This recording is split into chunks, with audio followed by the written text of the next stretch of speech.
This is greytFM, a podcast series by Great HR, produced by Timber Media.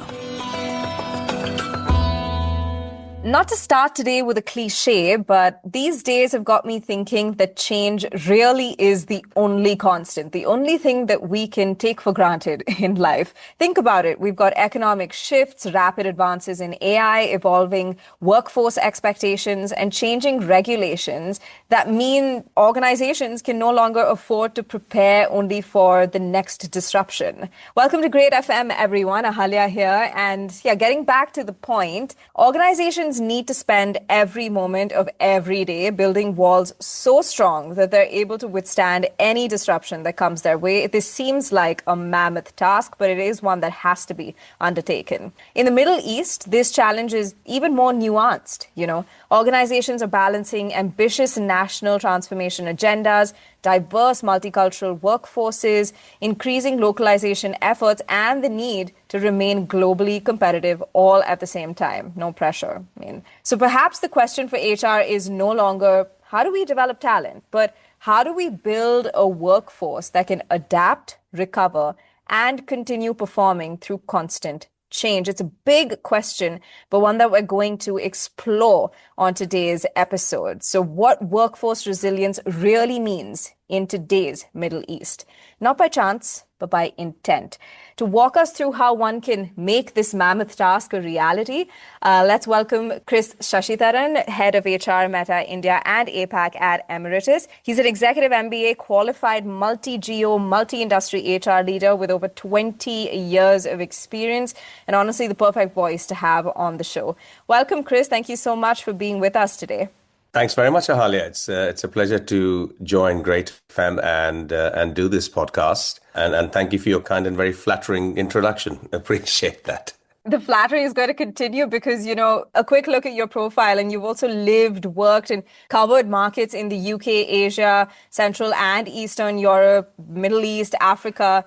With that kind of multicultural, diverse experience, I think you probably have an insider's perspective of what it takes to be resilient in more ways than one. And I think it has become a very popular concept in the world over the past few years, right? Resilience. The circumstances, have tested us all beyond our imagination. So that makes sense. And I think people are familiar with it on a very human level. But what does it mean for an organization to be resilient, Kris, if we could start there?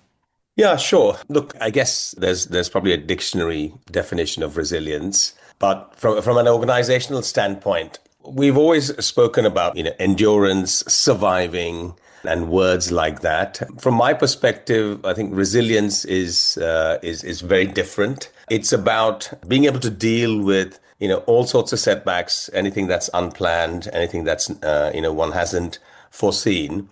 And being able to continue to kind of evolve. So in a nutshell, resilience is, it's not about helping people survive disruption. It's about designing an organization that can absorb shocks, adapt quickly, and continue creating value. It's not about bouncing back. It's about bouncing forward in a nutshell. Let's just, think about COVID, for example, right? COVID taught us something fascinating. For example, two companies could have similar talent, similar products, similar financial resources, and one struggled for years whilst many others or the other one reinvented itself almost overnight. So in this instance, the difference wasn't resilience in individuals. It was resilience by design. So for me, organizational resilience, it's the ability to anticipate change, absorb disruption, adapt rapidly and emerge stronger, not just simply recover. We often confuse, as I said earlier, resilience with endurance. Endurance means surviving. Resilience means evolving. I think I'll take that over the dictionary definition any day. But I think it's also important then to take into consideration what we're measuring when we talk about resilience, right? Because if it is, to take your point forward about evolution and evolving, when HR leaders talk about building a resilient workforce, what should they be measuring? And has it changed from maybe, say, 5 years ago, right? Is it retention, speed of adaptation, business continuity, or something else entirely? I think companies still continue to, and we have been for years and probably decades, We've been measuring things like retention, attrition, engagement. They're important, but they are lagging indicators. Right? They're useful, but they tell you what's already happened. The future belongs to leading indicators, right? And I'd focus on five. The speed of skill acquisition. Please note I'm using the word skill acquisition and not talent acquisition, and we'll come to that perhaps in one of the other questions. So the speed of skill acquisition is one. Internal mobility is another. Time taken to redeploy talent, and this ties back into skill acquisition, right? And we'll go through that. Manager effectiveness is the fourth one, and employee energy, not just engagement. The question isn't, can we retain people? The real question is, can our people reinvent themselves faster than the market changes? Right? That's what will be the key differentiator between one organization and another. Yeah, well, Kris, that in itself, that question is a very hard one for organizations to answer, let alone people themselves, right? And I do want to, we started the conversation in the context of the Middle East, so to pivot the discussion to a more geographical context. The Middle East has experienced this extraordinary economic and technological transformation over the last decade. So what makes workforce resilience a strategic priority in this region right now compared to 5 or 10 years ago? Surely resilience is something people have always been focused on, but is it even more important today in the context of the Middle East? Absolutely, absolutely. Look, in the introduction, you referenced, so the places I've lived and worked in, right? So it's been across, Eastern Europe, obviously Europe and Asia, Middle East, and Africa, and so on. Particularly with the Middle East, to your point, in the current climate, let's look at four trends, if we will. One is vision-led transformation, right? So countries aren't making incremental improvements. They're actually redesigning economies. Right. If you look at the usual buzzwords, right? Saudi Vision 2030. And even in the UAE, for example, there are companies which have a vision XYZ, whether that's 2030, 2035, et cetera, right? I know one of the UAE banks, for example, has a vision 2035 or something like that. The country itself, so UAE itself, their AI strategy, right? They're pumping loads into being at the forefront of AI. And massive investments across technology, tourism, logistics, and sustainability, right? So everything's moving simultaneously. So that's the first trend. The first trend is vision-led transformation. The second trend is, and this has been around for a while, but it's more important now. The second trend is global, competition for talent. The Middle East isn't importing labor or talent anymore. It's competing for global expertise. The third one is AI adoption. The region is actively positioning itself as an AI hub rather than waiting for disruption. And then the last one is demographic diversity. The Middle East, and particularly the UAE, has always been a kind of melting pot of people from different cultures, different parts of the world, etc., right? Some organizations in UAE have over 100 nationalities. That in itself creates the opportunity for tremendous innovation. When you think of people from different cultures, from different countries, with different backgrounds and education, there is an opportunity with different ideas to come through. However, and there is a however, whilst it creates an opportunity for tremendous innovation, it's only possible if leaders know how to harness it. So workforce resilience has shifted from an HR priority to a national competitiveness issue. And countries like the UAE, Saudi, etc., are recognizing that and are leading through their vision-led transformation. So just to recap, 4 trends: vision-led transformation, global competition for talent, AI adoption, and demographic diversity. Nice. And you brought up this idea of skills-based hiring, right? I think it's a good time to dive into that further and see how it really ties into this conversation of building a resilient workforce and what it has to do with building a resilient workforce beyond, just its DEI implications. Yeah. Interesting question. There's been chatter, debates, and a lot in more recent times about companies moving towards or to a skills-based hiring approach. Many organizations still hire on experience. You look at a CV or you write a job description and say must have worked in XYZ sector or must have done this, etc., etc. That's becoming or starting to become a little bit old-fashioned, given how everything's evolving so quickly these days. So the answer to organizations' challenges isn't about, you have a vacancy, you hire and go, oh, let's bring someone with this background, et cetera, and you hire them and you could plug that gap. But talent itself is hard to find these days. And so organizations are sometimes missing a trick when they just go and find someone else externally with a certain background. That's where skills-based hiring comes in, right? It's not just a recruitment strategy, it's a resilience strategy. And the reason is, look, skills age slower than job titles. Job titles become obsolete. We know that, right? We know that even now with AI coming on board, there are so many roles that will become obsolete.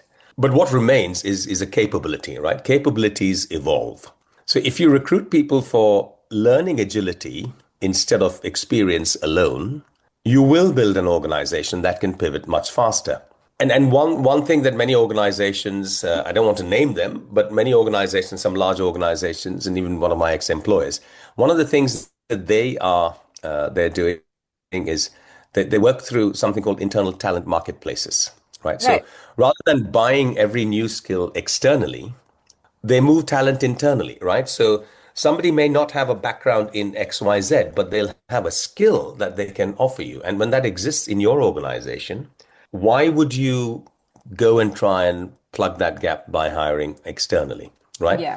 Moving internal talent is faster, it's cheaper, and the best part is it improves engagement and retention.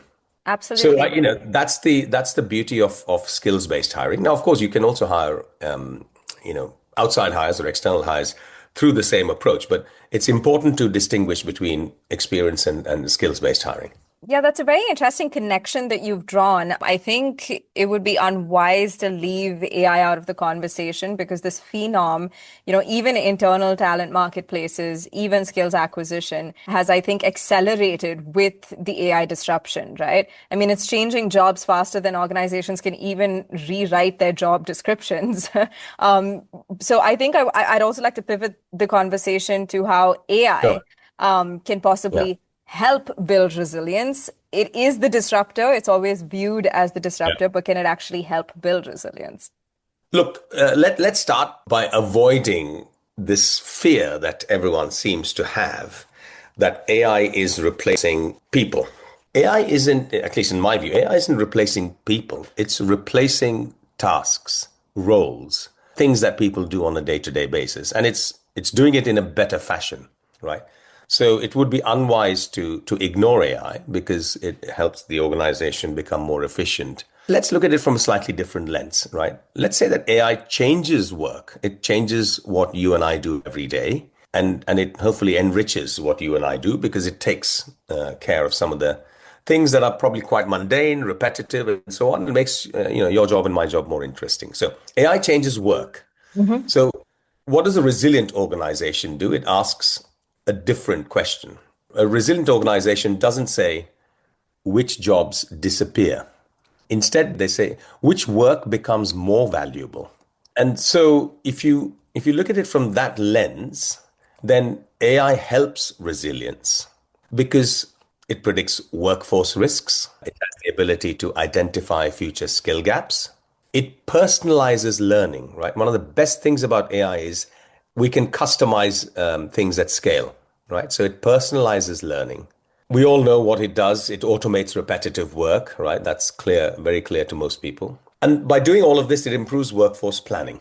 So that's where organizations need to be careful and not left behind by ignoring AI.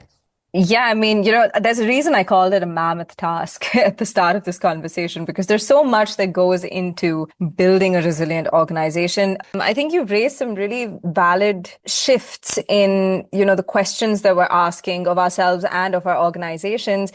I want to add on to the point about resilient systems can't possibly have one without the employees that comprise your workforce, right? So if we could also bring them into the conversation now, I think the scope around employee well-being has matured significantly over the past few years, especially post-COVID. How do you think psychological safety, manageable workloads, and also employee well-being kind of directly influence an organization's ability to stay resilient during periods of uncertainty? To me, this feels like one of the most important pillars.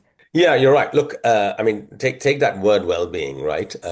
I find it quite interesting and fascinating that in some ways HR has kind of come a full circle. We're talking about maybe a century or so ago when, there were something called the Quaker companies, right? So people like Cadbury's and some of the other well-established businesses, they've made their mark by being caring employers, right? And I think over time in the 70s and 80s, 1970s and 80s, things moved into human capital and companies going down treating people like resources. And we've now come a full circle. If you look at the shift just to HR job titles, right? People are moving towards people and culture, CPOs, chief people officer, and so on and so forth. So, well-being is no longer a benefit within inverted commas, right? It's not an employee perk. It's an infrastructure, especially as you mentioned, since COVID. Many organizations are fully or partially remote, so people are working different hours. In those types of organizations, they have pivoted. I mean, Emeritus is one of them where we're more output driven rather than input driven. So it's not about spending 15 hours a day in front of your laptop. It's more about what do you do in the 8, 9, 10 hours that you work, how effective and efficient you are. So it's not an employee perk, it's an infrastructure, and how do you build an infrastructure where well-being becomes part and parcel of that? Because look, simply put, exhausted people don't innovate, burnt out teams don't adapt. And most importantly, people only raise risks, challenge assumptions, and innovate when they feel safe doing so, right? And that's where psychological safety, as you mentioned, is really, really important. That's resilience, right? And if you can crack this and ensure that your people are recognized, they're allowed to do their best work, and you create an environment of where people can raise queries and challenge and push the envelope. That's when you create a resilient organization. Yeah, 100% agree with you there. I mean, employee well-being cannot. It blows my mind that it ever was positioned as a perk in the first place. And I'm very Exactly. glad, that we've overcome that hump. At least there's been some progress there. But a very, again, valid point about the fact that, tired people, burnt out teams also brings this sense of apathy into the workforce, which is very hard to get rid of, like a wine stain on a rug or something like that once it sets in. So let's also talk about the whole top-down approach and what that has to do with building resilience in an organization. What leadership capabilities do you think are becoming essential when it comes to resilience within organizations? Surely a lot of it also depends on aligning people with very different expectations and working styles, right? Especially in the context of the Middle East, you're talking about a very diverse workforce, not just in terms of backgrounds, culture, geos, but also in terms of age. So, how do you become the leader of a resilient organization? Yeah, true. And how do you become a leader in a resilient organization? Look, I'd say resilience today requires leaders who can manage paradox. Leaders who have the ability to inspire their teams and move fast while providing stability. So that's two different sides of the coin, right? Move fast, but provide stability. How do you do that? Drive performance while protecting well-being, right? So typically driving performance means you got to push your people harder. You got to push them to bring their best to work. They've got to really, stretch themselves so that the organization keeps moving forward. But that's on the one hand, driving performance, while protecting well-being. That's the other side of the coin. Third one, right? Standardize where necessary. So that's kind of providing structure while encouraging innovation. And lastly, lead globally while remaining locally relevant. So you can see all of these things, right? And I'll repeat them. Move fast, stability. drive performance, well-being, standardize innovation, and leading globally and locally relevant.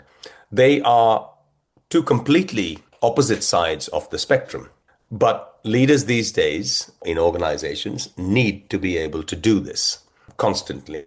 If you've got to do this, then the capabilities that leaders or organizations need to build into their leaders is learning agility, which we've seen already, systems thinking. And the third one I love because it's never been more important than now is emotional intelligence, curiosity, and communication, right? So these are the 5 capabilities that will hopefully help you get to that stage.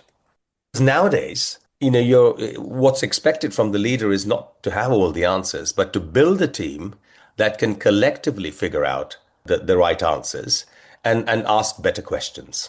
Yeah, absolutely. And no one ever said it was going to be easy, right? But that is why the Yeah, leader exactly. gets, Absolutely. that's why the leader gets called into action. As we reach the tail end of our conversation, Kris, and it's been such a wonderful one. Looking ahead, are there any workforce indicators? We started off by talking about how one should go about measuring Yeah. resilience, right? So are there any indicators that HR leaders should monitor more closely in today's context within the Middle East to understand whether their organization's actually becoming more resilient or is it becoming more vulnerable? Yeah. So we said, right, the lagging indicators, and that's been fashionable for so long. What we should try and do is introduce some fresh thinking into what we're measuring and why. So the better things or the more important things to measure will be things like internal mobility rate, right? So how are you redeploying people internally, which means that people are using their skills to the benefit of themselves, obviously, but also to the organization. So internal mobility rate is one. Second one, skills half-life, right? So again, beyond a certain point, skills also have a timeline to it. So how does an individual or what sort of environment does the organization create so that the individual is constantly upskilling themselves? Because if the organization doesn't create the environment for them to do that, it's not just the individual that suffers. If the organization creates the environment, the organization benefits as well, right? So skills half-life, keep track of that. AI adoption rate, that's very obvious. I don't think it needs any definition. And so does the next one, learning velocity, right? We speak about agility, velocity. So agility obviously is how quickly you can learn, but velocity is also the speed at which you learn new things. The quality of your leadership bench, right? Have you built enough leaders so that it's the organization's moving in a sustainable, evolving fashion? Collaboration across functions. Many organizations recognize this, but they actually don't do a great job of promoting that to the benefit of the company. Employee energy levels. This is actually quite easy to track sometimes. When you have town halls and things like that, you see how many people attend, right? And that gives you an indication of, how vested people are. And aligned to collaboration, kind of network health, right? So how connected are teams within your organization? Because when teams work together, when there's collaboration, there's more brains involved, which means that more questions are being asked, and more answers are being found. So look, organizations become vulnerable long before financial results show it, right? Because it takes some time before suddenly you say, oh, why are we now not doing well? Well, why is EBITDA down or why is revenue down? So if you keep track of these indicators, you'll be doing a good job of the financials as well. Efficiency wins stable markets. Adaptability wins uncertain ones, right? I'll kind of leave you with that thought. It's a lovely thought to ponder over. And I think we'll end the conversation with one last question, which is your direct advice to a CHRO who might be listening to this podcast today, and starting this journey of resilience, right? Sure, people have always worked on it, but it is time, like we opened the conversation with, to do it with absolute intention to set ourselves up for success. So what are the 2 or 3 foundational changes that you think they'd need to make over the next 12 months to build a workforce that is ready for whatever comes their way? Look, I think three priorities. Let's keep it simple. Right, it's not a long list, and not in any particular order, but I'll still number them. So priority number 1: build skills, not structures. So what does that mean? It means you invest in continuous learning because the strongest organizations aren't the biggest. They're the fastest learners, right? So that's first one.